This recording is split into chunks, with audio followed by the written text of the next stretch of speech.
오늘 하나님의 말씀 요한계시록 17장 1절로 4절입니다. 제가 읽습니다. 또 일곱 대접을 가진 일곱 천사 중 하나가 와서 내게 말하여 이르되 이리로 오라. 많은 물 위에 앉은 큰 음녀가 받을 심판을 너에게 보이리라. 땅의 임금들도 그와 더불어 음행하였고 땅에 사는 자들도 그 음행의 포도주에 취하였다 하고 곧 성령으로 나를 데리고 광야로 가니라. 내가 보니 여자가 붉은빛 짐승을 탔는데 그 짐승의 몸에 하나님을 모독하는 이름들이 가득하고 일곱 머리와 열 뿔이 있으며 그 여자는 자주빛과 붉은빛 옷을 입고 금과 보석과 진주로 꾸미고 손에 금잔을 가졌는데 가증한 물건과 그의 음행에 더러운 것들이 가득하더라. 아멘. 오늘 본문 전 내용인 16장 끝부분을 보면요, 드디어 하나님께서는 일곱 대접 재앙까지 다 쏟아 부으셨습니다. 그렇다면 세상은 완전한 하나님의 심판을 받은 것이고, 이 얘기는 이제 예수님께서 이 땅에 재림하신다는 것을 말하는 거잖아요. 그런데 오늘 말씀을 보면 하나님께서 사도 요한에게 완전한 심판이 이루어진 후의 세상을 보여주시기보다는 이 땅에서 살아가는 성도들에게 악한 영의 실체를 알려주고 계십니다. 우리가 보고 들을 때는 선한 것처럼 보이지만 그 뿌리는 하나님을 대적하고 하나님의 거룩하심을 더럽히는 죄성이 있을 수 있거든요. 이것을 알고 또 죄의 실체도 알아야 하나님의 말씀으로 분별하고자 애를 쓸 수 있는 것 아니겠습니까? 믿음 생활이라는 것은 믿는 것과 분별해서 내어버리는 것, 이 두 가지가 함께 가야 되거든요. 이 영적 분별력이야말로 믿음의 사람들에게 지혜고 또 능력이 되는 것입니다. 하나님께서는 마지막 때가 영적으로 얼마나 교묘한지 분별하고자 마음의 경각심을 갖고 살지 않으면 찰나의 순간에 넘어질 수 있는 그 영적 혼탁함이 심한 때라는 것을 알려주기 위해서 오늘 이 말씀을 삽입하고 계시는 거예요. 이것이 그 당시에 이 땅에서 살아갔던 성도들에게 주시는 지혜의 말씀이었고, 오늘을 살아가는 우리에게도 참된 지혜의 말씀이라는 것을 생각하면서 오늘 말씀을 함께 나누겠습니다. 1절 말씀 봅니다. 또 일곱 대접을 가진 일곱 천사 중 하나가 와서 내게 말하여 이르되 이리로 오라. 많은 물 위에 앉은 큰 음녀가 받을 심판을 너에게 보이리라. 일곱 대접을 가진 천사 중에 하나가 와서는 사탄의 정체를 알려주겠다고 하면서 사도 요한을 부르는 거예요. 많은 물 위에 앉은 큰 음녀라고 얘기하는데 음녀, 짐승, 거짓 선지자, 이것들은 다 사실 사탄의 하수인들을 말하지 않습니까? 이 음녀가 물 위에 앉아 있다고 하죠. 이 말이 무엇을 뜻하는가? 이것을 알 수 있는 단서가 어디에 있냐면 이제 뒷부분의 15절 말씀을 보면요, 또 천사가 내게 말하되 너가 본 바 음녀가 앉아있는 물은 백성과 무리와 열국과 방언들이라, 이 얘기를 하고 있어요. 백성, 무리, 열국, 방언들, 이것들은 다 하나님을 대적하고 사탄에게 동조한 무리들을 지금 얘기하고 있는 거거든요. 사탄에게 영적으로 미혹당한 사람들을 총체적으로 말하고 있는 거예요. 그러니까 사탄에게 미혹당하고 사탄을 경배하고 쫓아가는 무리들 위에 큰 음녀가 앉아있다라고 하는 거죠. 천사는 그 음녀가 받을 심판을 사도 요한에게 보여주겠다고 하고서 이제 2절부터 음녀의 죄를 낱낱이 드러내고 있습니다. 동시에 이것이 이 땅에서 우리를 미혹하고 공격하는 죄의 본질이라고 알려주고 있는 거예요. 2절입니다. 땅의 임금들도 그와 더불어 음행하였고 땅에 사는 자들도 그 음행의 포도주에 취하였다 하고, 땅의 임금들, 땅에 사는 자들, 이 모두 사탄에게 동조했던 무리들을 가리키고요. 그들은 음녀와 더불어 음행했다고 해요. 하나님을 대적하고 하나님의 말씀을 더럽히고 우상 숭배하는 것, 이것이 다 음행한다라고 하는 그 표현으로 지금 하고 있는 거죠. 음행의 정도가 얼마나 심한지, 포도주에 흠뻑 취한 것처럼 제정신이 아니라는 거예요. 사탄에게 완전히 사로잡혀서 사탄이 조종하는 대로, 끌고 가는 대로 맥없이 끌려갈 수밖에 없는 자리까지 가 있는 상태다, 이 얘기를 하고 있는 거죠. 3절입니다. 그 성령으로 나를 데리고 광야로 가니라. 내가 보니 여자가 붉은빛 짐승을 탔는데 그 짐승의 몸에 하나님을 모독하는 이름들이 가득하고 7 머리와 10 뿔이 있으며. 갑자기 성령께서 요한을 데리고 광야로 갔다고 해요. 요한계시록 12장 말씀에 보면요, 하나님께서 교회를 광야로 보내셔서 보존하고 양육하셨다, 이 얘기가 나오잖아요. 그런데 지금 이 말씀은 성령께서 데리고 간 광야에서 사도 요한이 딱 보니까 여자가 붉은빛 짐승을 탔다고 얘기하고 있어요. 여기서 여자는 앞에서 나온 음녀를 얘기하는 거고요. 그 음녀가 탄 붉은 짐승의 몸에는 하나님을 모독하는 이름들이 가득하고 7 머리와 10 뿔이 있다는 얘기가 나오고 있어요. 그러면 광야는 하나님께서 지키시고 돌보시는 교회만 있는 것이 아니라 이 음녀 또한 함께 있다는 얘기인 거죠.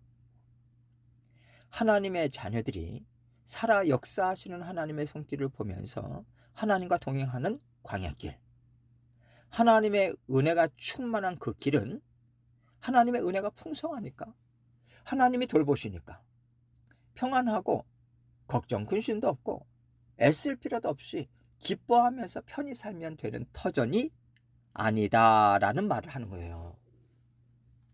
하나님의 살아계심이 분명하게 드러나 보인다는 것은 그만큼 영적 전쟁이 치열하다는 겁니다. 영적 전쟁이 왜 치열하겠어요? 사탄의 세력도 힘을 떨치고 있기 때문에 그렇다는 거죠. 그래서 하나님의 교회가 세워진 터전은 영적 전쟁의 최전방이고요. 악한 영들이 하나님의 교회와 하나님의 자녀들을 섬기고자 우는 사자와 같이 삼킬 자를 찾아서 다니는 곳입니다.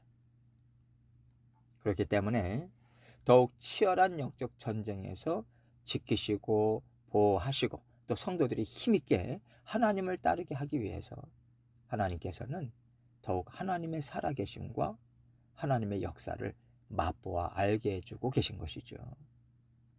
그렇기 때문에 광야는요, 우리가 살아가는 세상이기도 하고요, 영적 전쟁을 치르는 현장이기도 하고, 우리가 몸담고 있는 하나님의 나라인 교회일 수도 있다는 얘기예요.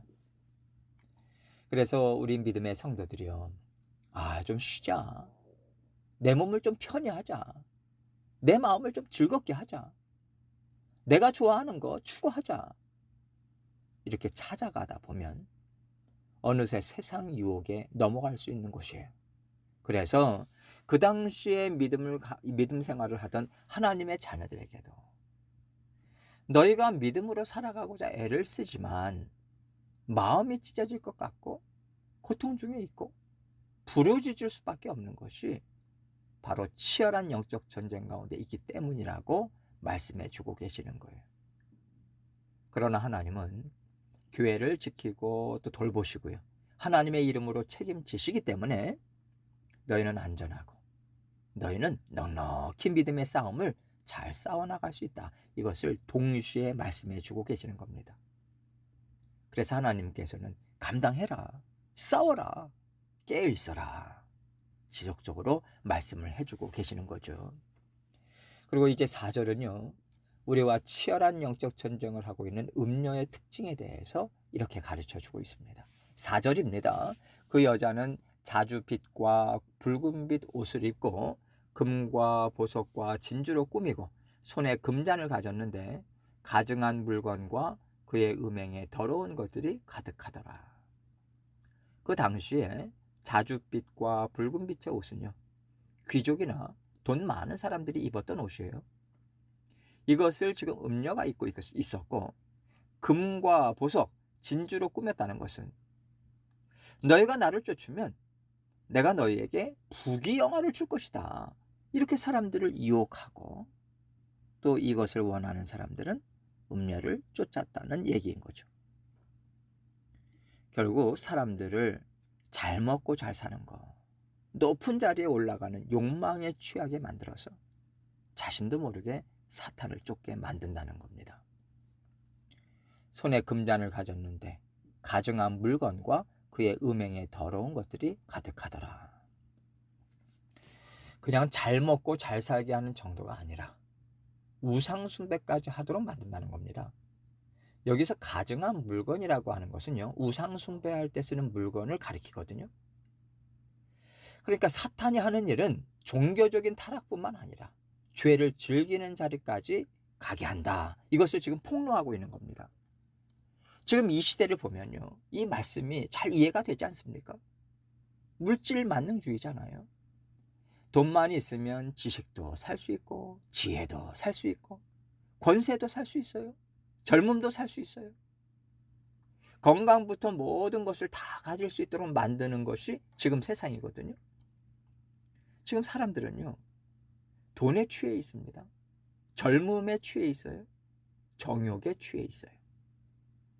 하나님께서 세상을 심판하실 때 이 음녀의 심판에 가담한 자들도 함께 심판을 받을 수밖에 없기 때문에 하나님의 자녀들이 이런 것들을 조심해야 된다는 겁니다.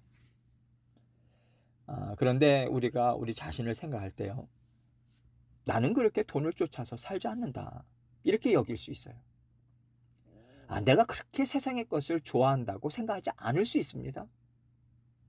하나님께서 이것을 조심하라고 말씀하시는 거예요. 사탄의 영은 우리 마음을 비집고 들어오거든요. 겉으로 드러나는 것은 정도의 차이일 뿐입니다. 물질을 쫓고 음행을 쫓는 것이 겉으로 드러나지 않아도 우리 삶 가운데 이것들을 나도 모르게 추구하는 것들이 있다는 거예요. 예를 들어서 우리가 자녀들을 키울 때요, 여러분은 자녀들에게 정말로 주고 싶으신 것이 무엇입니까? 믿음이 먼저인가요? 돈이 먼저인가요? 그리고 교회를 생각할 때도 교회에 무엇이 있어야 된다고 생각하시나요? 교회에서 내가 무엇을 받기를 원하시는지, 뭐가 채워져야 한다고 생각하는지, 이런 것들을 우리가 잘 생각해 봐야 됩니다. 사탄의 유혹에 넘어가서 나도 모르게 쫓아가고 추구하는 것들이 교회와 가정과 사업장과 모든 인간관계에 다 들어가 있을 수 있어요. 이런 것들을 살피고 분별해서 제거하는 일을 끊임없이 해야만 우리가 사탄의 무리에 동조하지 않고 믿음의 싸움을 끝까지 싸웠다고, 잘 견뎠다고 하나님께서 기뻐하시는 자리에 우리가 있을 수 있습니다. 내 마음에 어떤 정욕이 있는가? 내가 생각지 못했는데 지금 받아들이고 있는 것이 무엇인가?